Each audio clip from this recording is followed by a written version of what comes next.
The black ship came down from the sky on a Tuesday morning when Sergeant Marcus Cole was drinking his third cup of coffee and thinking about nothing more important than whether he should call his mother that weekend. He stood at Gate 3 of Fort Harrison, a military base in the middle of nowhere, Kansas, watching the clouds and waiting for his shift to end in about 20 minutes. The ship did not look like anything humans had ever built it. It was massive and dark and shaped like a blade made of obsidian. It moved through the clouds without sound and cast a shadow over the base that made everyone stop what they were doing and look up. Marcus put down his coffee cup very slowly. He had been a soldier for 12 years, and he had seen many strange things, but he had never seen anything like this. The ship descended until it hovered just above the ground outside the main gate. Dust and debris flew in all directions, and Marcus had to shield his eyes with his hand. Then the ship landed with a deep thud that Marcus felt in his bones. Alarms started screaming across the base. Soldiers ran in every direction. Vehicles roared to life. But Marcus stayed where he was at the gate checkpoint, because that was his post, and he was not going to abandon it. Just because something impossible had happened, the base commander came on the radio and ordered all non-essential personnel to evacuate immediately. Marcus was not non-essential, was the first line of defense and the first point of contact for anyone who wanted to enter Fort Harrison. So he checked his rifle and he straightened his uniform and he waited. A ramp extended from the bottom of the black ship with a hiss of strange air. The smell that came out was like metal and something older. That metal something that made Marcus think of deep space and cold stars and the emptiness between galaxies. 3 figures walked down the ramp. The one in front was enormous. It stood at least 9 feet tall and wore armor that seemed to swallow light. Instead of reflecting it, the creature had 4 eyes arranged in a diamond pattern on its elongated skull and bioluminescent markings that pulsed with soft blue light across its face and neck. Its mouth was a collection of mandibles that clicked together when it breathed. Behind this giant walked 2 smaller creatures of the same species. They carried a floating device between them that hummed with energy and projected strange symbols into the air.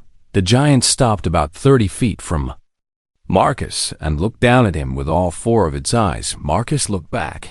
He did not run. He did not call for backup on his radio. Did not even reach for his weapon. He just stood there and waited for the alien to speak first, because that seemed like the polite thing to do. The floating device hummed louder, and then a voice came out of it. The voice was deep and resonant, and it spoke perfect English with an accent that sounded like stones grinding together. "I am Var-Haf-Kren," the giant announced, "Cosmic Ranger of the Valdris Dominion and Herald of the Eternal Throne. I speak with the full authority of Emperor Mallois the Undying, conqueror of 17 star systems and master of 1,000 worlds." Marcus nodded slowly. "Okay." He said. Kren paused. In 300 years of conquest across the galaxy, he had introduced himself to hundreds of species on hundreds of worlds. They had all reacted the same way: terror, panic, immediate submission. Sometimes they screamed, sometimes they ran, sometimes they fell to their knees and begged for mercy before he even finished speaking. No one had ever just said, "Okay, you are a soldier of this world." Varath continued, trying to regain his momentum. "You will take me to your leaders immediately. They will hear the terms of your surrender, and they will accept the mercy of the Valdris Dominion." Marcus scratched the back of his neck. "Well," he said, "this is a restricted military installation. I'm going to need to see some identification before I can let you through." The 2 smaller aliens behind Varath exchanged confused glances. Their translator device flickered as if it was having trouble processing what the human had said. "Identification?" Varath repeated. "That is correct," Marcus said. "Standard procedure. Everyone who enters this base needs proper authorization. I do not make the rules, but I do enforce them." Varth Kren felt something he had not felt in a very long time. He felt Confused, this tiny creature standing before him, with its soft skin and its single pair of eyes, should have been trembling. It should have been calling for its superiors. It should have been doing anything other than asking a cosmic ranger of the Valdris Dominion for identification. "Do you understand what I am?" Vorath asked. "You said you were a cosmic ranger," Marcus replied. "Herald of some throne? Representative of an emperor? Sounds like a diplomat to me. Diplomats still need to follow entry procedures. I am not a diplomat." Vorath growled, and the sound made the ground vibrate beneath Marcus's feet. "I am a conqueror. My empire has crushed civilizations that were ancient when your species was still learning to walk upright. I have personally overseen the destruction of 3 worlds that refused to submit. I am offering you a chance to survive. And you are asking me for paperwork." Marcus considered this for a moment. "The paperwork is not that complicated," he said. "Just a few forms, maybe 20 minutes of your time." Vorath stared at the human. The human stared back behind. Then both the black ships sat in silence, and the soldiers of Fort Harrison watched from their positions, and the whole world seemed to hold its breath. Then Marcus smiled. It was not a nervous smile or a scared smile. It was the smile of a man who had decided something important. "Look," Marcus said, "I can see that you are used to people being afraid of you. I understand that. You are very tall, and your armor is very impressive. And I'm sure you have done terrible things to planets that did not cooperate. But here is the thing." He took one step forward, just one.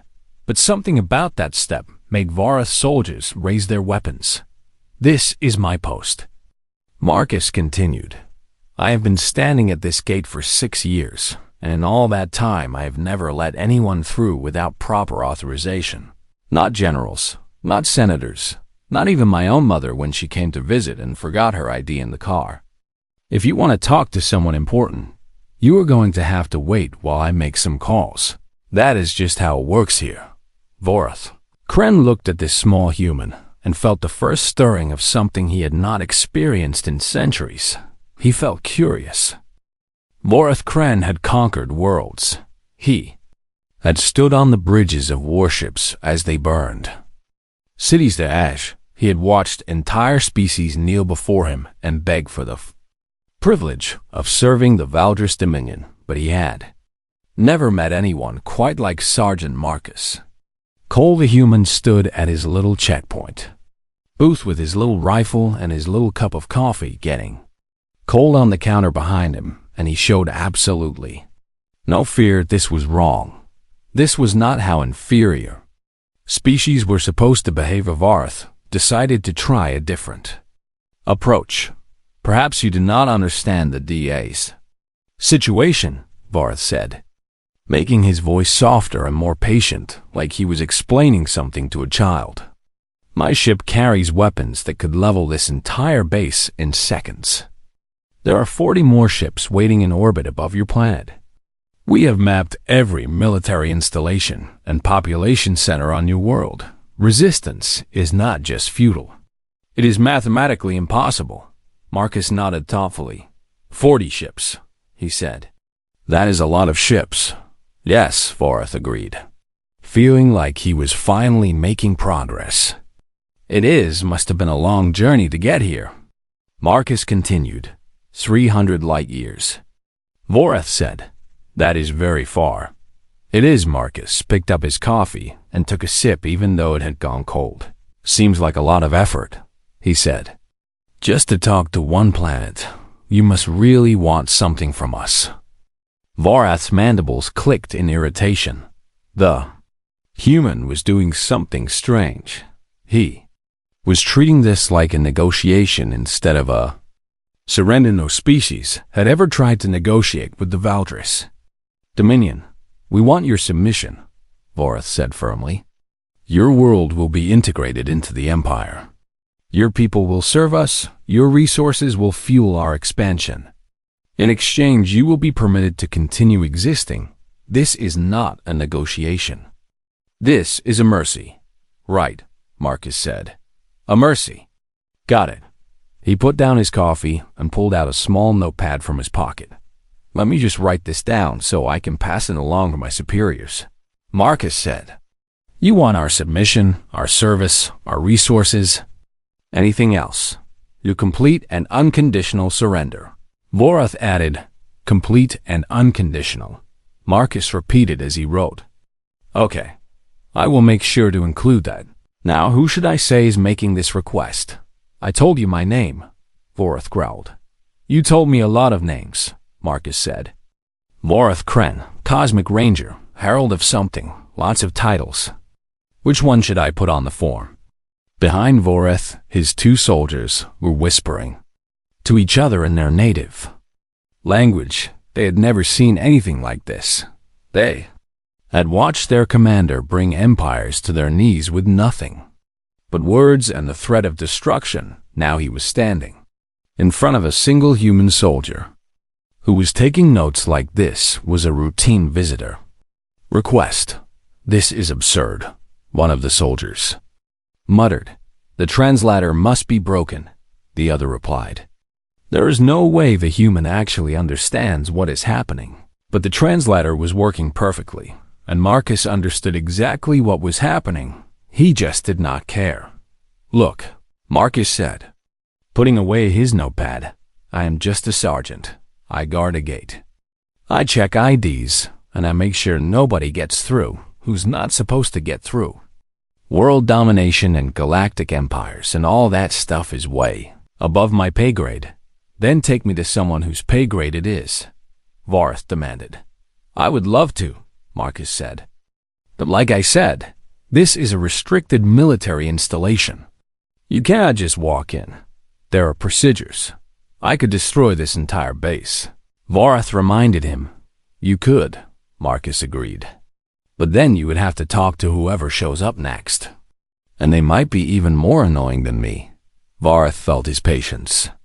Wearing thin, he had spent 300 years building a reputation as the most feared herald.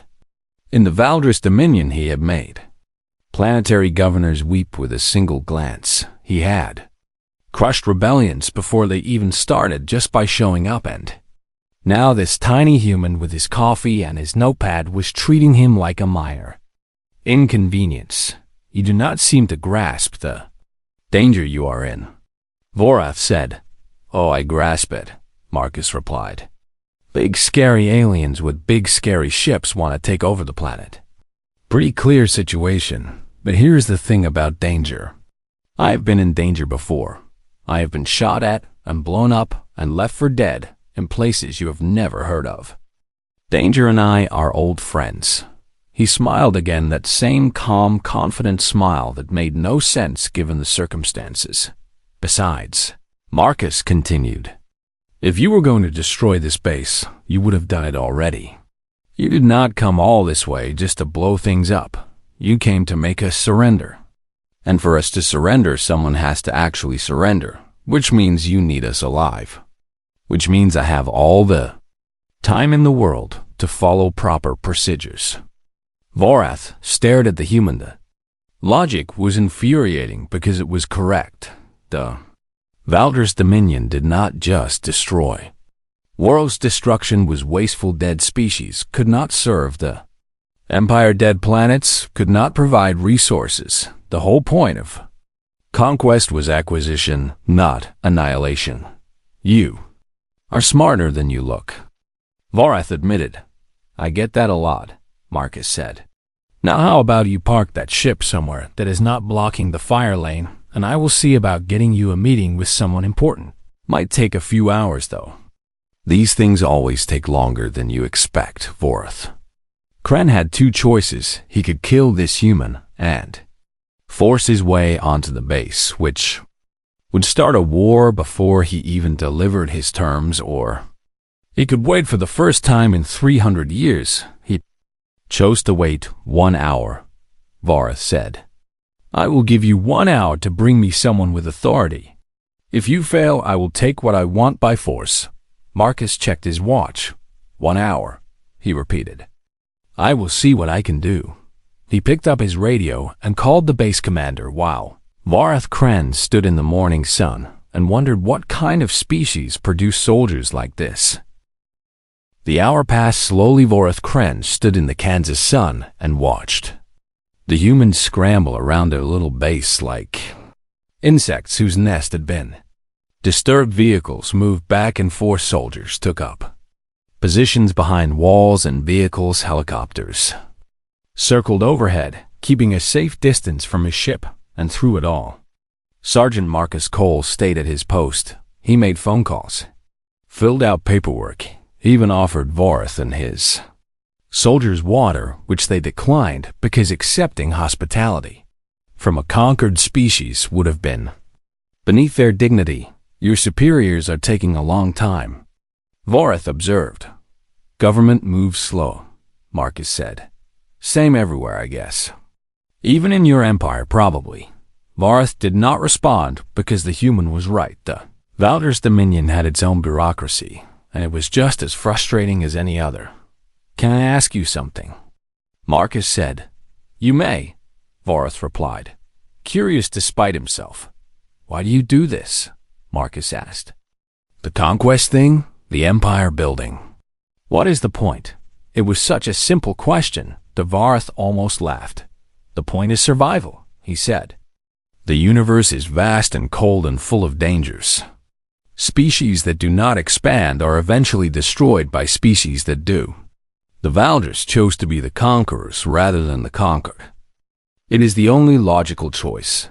Marcus nodded slowly. So you conquer other planets because you are afraid someone else will conquer you first. It is not fear, Voreth said sharply. It is wisdom. Sounds like fear to me, Marcus said. You are so scared of what might happen that you go around making it happen to everyone else first. That is not wisdom. That is just being a bully. Voreth's mandibles clicked in anger. You dare, he began. I dare, Marcus interrupted. Because I have seen bullies before. I grew up with them, went to school with them, even served with a few in the army. They all have one thing in common. They think being strong means making other people weak. They think being safe means making other people afraid. But it does not work that way. He leaned against his checkpoint booth and looked up at the massive alien. You have conquered 17 star systems, Marcus said. But I bet you are more afraid now than when you started. Every new planet is another place that might rebel. Every new species is another enemy waiting for a chance to strike. You are not building an empire. You are building a prison. And you are trapped inside it just like everyone else. Voreth wanted to strike the human down. He wanted to grab him by the throat and lift him off the ground and show him what true power looked like. But something stopped him. Maybe it was the calm, certainty in the human's eyes. Maybe it was the fact that nothing Voreth said seemed to intimidate him, or maybe it was the small nagging voice in the back of Voreth's mind that whispered, the human might be right. You know nothing of the Valdris. Voreth said, I know what I see, Marcus replied. I see someone who traveled 300 light years to threaten a planet that did not even know you existed until this morning. I see someone with 40 warships in orbit who still felt the need to come down here personally and demand our surrender. I see someone who is very powerful and very alone. The two soldiers behind Voreth shifted uncomfortably. No one had ever spoken to a cosmic ranger this way. Oh. One had ever survived speaking to a cosmic ranger this way, but Voreth did not give the order to kill. You are a strange creature. Voreth said instead, I am a human. Marcus replied, we are all strange. It is kind of our thing. A convoy of vehicles appeared in the distance coming from the main part of the base. Marcus checked his watch. Looks like the important people are finally here, he said. Took them long enough. The convoy stopped about 50 yards away, and a group of officers climbed out. They were led by a general with gray hair and a face that looked like it had been carved from stone. Behind him came more soldiers and some people in suits who were probably government officials. They approached cautiously, keeping their distance from Voreth and his soldiers. Sergeant Cole, the general called out. Report, sir, Marcus said, standing at attention. The visitors claim to represent something called the Valdris Dominion. They are requesting our surrender. I informed them that such requests need to go through proper channels. The general looked at Varathvareth, looked at the general. I am General Thomas Wright. The general said, United States Army. I understand you have terms you wish to discuss. Terms are not discussed, Morith said. Terms are accepted or rejected. The Valdris Dominion does not negotiate with lesser species. Then we might have a problem, General Wright said, because the United States does not accept ultimatums. We are happy to talk. We are happy to listen. But we do not surrender. Not to anyone. Vorath felt that strange sensation again, the one that felt almost like respect. Your sergeant said something similar. Vorath observed. Sergeant Cole is a good soldier, General Wright said. He represents what our people are. We do not kneel. We do not bow. If you want something from us, you will have to ask nicely, and even then we might say no. And if I choose to take what I want by force. General Wright smiled. It was the same smile Marcus had worn, calm and confident and completely unafraid. Then you will learn why humans have spent our entire history fighting each other, the general said. We are very, very good at war. We have had a lot of practice. Vorath looked from the general to Marcus and back again. These humans were either incredibly brave or incredibly stupid. He was beginning to suspect it might be both. Vorath Kren returned to his ship to think. He sat in his command chair and stared at the holographic display that showed him everything his sensors had gathered about Earth. The data was supposed to make him confident. Instead, it made him afraid. He had scanned hundreds of worlds before. Most of them had a few military centers and a lot of soft target cities, full of civilians who would panic and flee at the first sign of invasion governments that would crumble once their capitals were threatened. Populations that had never known war and could not imagine fighting one. Earth was different. The military installations alone numbered in the thousands, scattered across every continent and hidden in places his sensors could barely detect. There were bases underground and underwater and in the frozen wastelands at the poles. There were weapons that could destroy cities and weapons that could poison entire regions and weapons that were so terrible the humans had agreed never to use them against each other. But that was not what scared Vorath. What scared him was what he found when he looked beyond the military. He found farmers in a place called Texas who owned more personal weapons than some of the armies the Valdris had conquered. He found a country called Switzerland where every adult citizen was trained to fight and every home was built with a bunker underneath. He found nations that had fought brutal civil wars and emerged more united than before. He found cities that had been bombed to rubble and rebuilt themselves within a generation. He found a history of violence that stretched back thousands of years. Humans had fought over territory and resources and religion and ideas. They had fought over things as important as freedom and things as trivial as sports. They had developed weapons specifically designed to cause suffering. And then they had developed rules of war to limit that suffering. And then they had broken those rules whenever they felt they needed to. They were chaotic and contradictory and completely unpredictable. And there were 8 billion of them. Vorath had conquered worlds with populations of billions before, but those populations had been unified under single governments. They had been organized and hierarchical and easy to control. Once you removed the leadership, Earth had over 200 separate nations. They could not even agree on how to measure temperature. How was he supposed to conquer a planet that could not even conquer itself? One of his soldiers entered the command center.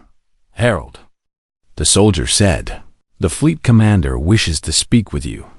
Vorath activated the communication system, and the face of Fleet Admiral Chorus appeared in the air before him. Morith, the admiral said, I have been monitoring your progress. Or should I say your lack of progress? Why have the humans not surrendered yet? There have been complications, Vareth admitted. Complications? The Admiral repeated. You are a cosmic ranger. There should be no complications. Land. Deliver terms. Accept surrender. Those are your orders. The humans refuse to surrender. Admiral Chorus blinked all four of his eyes. They refuse. Yes. Did you explain what would happen if they refused? I did. And they still refused. They did. They also smiled.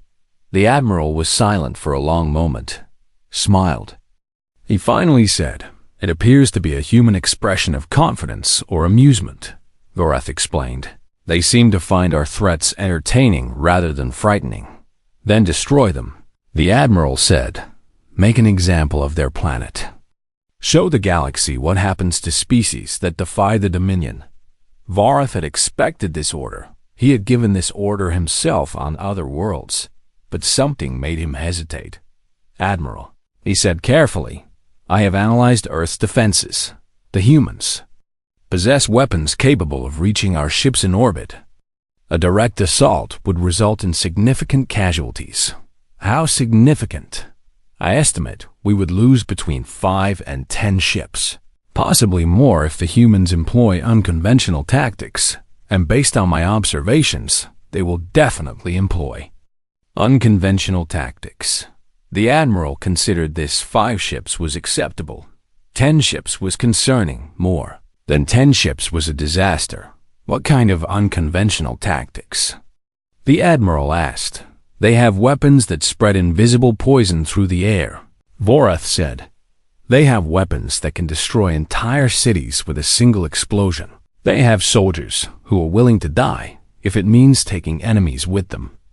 And they have something else, something I have not encountered before. What is that? Hope, Voreth said.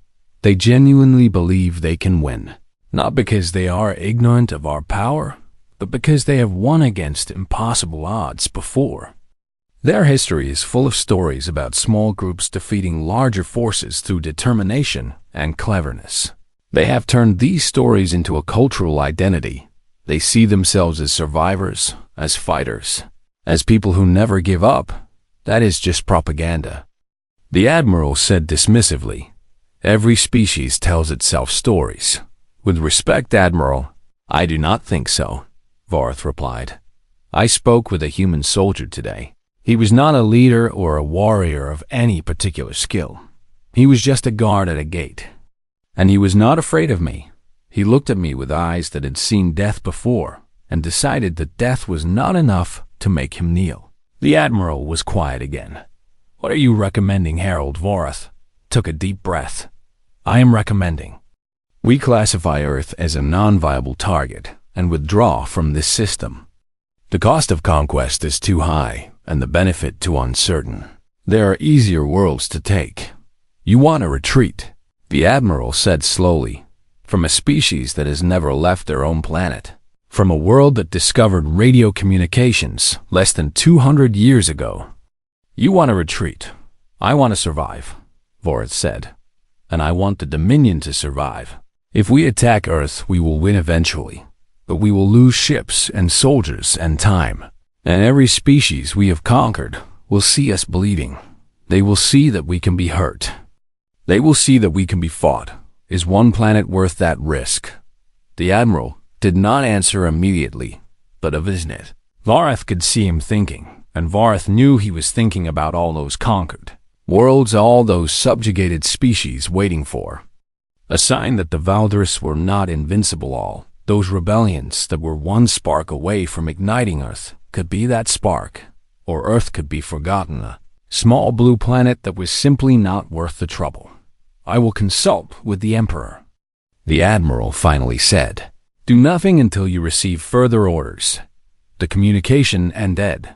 Vareth sat alone in his command chair and thought about the human soldier with the calm smile, and he wondered if he had just witnessed the beginning of something that would change the galaxy forever. 3 days passed. The black ship sat outside Fort Harrison like a wound in reality, while the world held its breath and waited to see what would happen. Next news spread quickly. Even though the government tried to keep it quiet, aliens had come to Earth. They wanted humanity to surrender, and so far humanity had said no. Marcus Cole stayed at his post through all of it, slept in 4-hour shifts, and ate meals that other soldiers brought to him, and watched the alien ship with eyes that never seemed to tire. Reporters tried to get past the military checkpoints to interview him. Politicians called demanding to speak with the man who had talked back to an alien invader. Someone started a website selling t-shirts with his face on them. Marcus ignored all of it, was just doing his job. On the morning of the 4th day, the ramp of the black ship extended once again. Vorath Kren walked out alone. No soldiers this time. No translator device, just him and his dark armor and his 4 eyes that seemed to see everything. Marcus stood up from his chair and waited. Vorath stopped at the same spot where they had first spoken for a long moment. Neither of them said anything. Then Vorath reached up and removed his helmet. His face was scarred, old wounds that had healed badly and left marks across his gray skin. His eyes looked tired in a way that Marcus recognized. It was the tiredness of someone who had seen too much and done too much and was not sure if any of it had been worth it. Sergeant Marcus Cole, Vorath said. Cosmic Ranger Vorath Kren. Marcus replied, I have received orders from the Emperor himself. Marcus tensed. This was it. Either the aliens were leaving or they were attacking. Either humanity had won or humanity was about to fight the hardest battle in its history. The Valdris Dominion has decided that Earth is not suitable for integration at this time. Vorath continued, we will be withdrawing from your star system immediately. This sector will be marked as restricted, and no Valdris ship will return here for at least 100 of your years. Marcus felt something loosen in his chest, relief pure. An overwhelming relief, but he did not let it show on his face. That sounds like good news, he said calmly. It is unprecedented news, Vorath replied. In 300 years, the Dominion has never retreated from a world we intended to conquer. You are the first. Your species is the first. We aim to be special. Marcus Vorath made a sound that might have been a laugh. You are certainly that, he said. I have conquered 17 star systems. I have brought low civilizations that were building empires when your ancestors were still living in caves. But I have never met anyone like you. I have never met anyone like any of you. We are just people, Marcus said. Same as anyone else. No, Vorath said. You are not. Other species see our ships, and they see death. They see the end of everything they know. They surrender because they cannot imagine any other option. But you saw our ships, and you saw a problem to solve. You saw a challenge to overcome. You did not ask if you could win. You simply decided that you would not lose. He looked up at the sky where his fleet was waiting. The Dominion will survive, Vorath said. We will continue to expand and conquer and grow. But we will remember this day. We will remember the planet that refused to kneel. We will remember the soldier who smiled at a cosmic ranger and asked for identification. That is very flattering, Marcus said. But I was just doing my job. Yes, Vorath agreed. And that is what makes it remarkable. Courage in the face of certain death is impressive. But courage is routine. Courage is just another Tuesday. That is something else entirely. That is something we have never encountered before. He put his helmet back on and his face disappeared behind the dark visor. I will tell stories about you, Vorath said. When young soldiers ask me about the worlds I have conquered, I will tell them about the one world I did not conquer. I will tell them about Sergeant Marcus Cole of Earth, who guarded a gate and would not let an empire pass. I appreciate that. Marcus Vorath turned to walk back to his ship, but stopped after a few steps. One more thing, he said without turning around. When we first met, you smiled at me. You smiled when I threatened to destroy your entire planet. I have been thinking about that for 3 days, and I still do not understand it. Why did you smile? Marcus considered the question. He thought about all the things he could say, about human nature and defiance and the stubborn refusal to be afraid, but in the end, he decided to tell the simple truth. I smiled because you came all this way, with all your ships and all your soldiers and all your power. Marcus said, and you still had to ask. You could not just take what you wanted. You had to ask us to give it to you. And that meant you needed something from us, and that meant we had something you did not have. That is always worth smiling about. Vareth stood very still then. Slowly, very slowly, he nodded. Perhaps we will meet again, Sergeant Cole, he said. In 100 years, when the Dominion returns to evaluate your world once more. I will probably be dead by then. Marcus said. Perhaps, Vareth agreed. But I suspect your people will not have changed. I suspect whoever is standing at this gate in 100 years will be just as stubborn and just as strange and just as unwilling to bow as you are. Probably. Marcus agreed. Like I said, we are all kind of strange. It is our thing. Vareth walked up the ramp the ship lifted off it, rose through the clouds and vanished into the blue sky. And somewhere up there a fleet of 40 warships turned around and began the long journey back to wherever they had come from. Marcus watched until there was nothing left to see then. He sat back down in his chair and picked up his cold coffee and took a sip. His radio crackled. Gate 3, this is command. Confirm alien departure. Confirmed, Marcus said. The visitors have left. All clear. Copy that. Good work, Sergeant.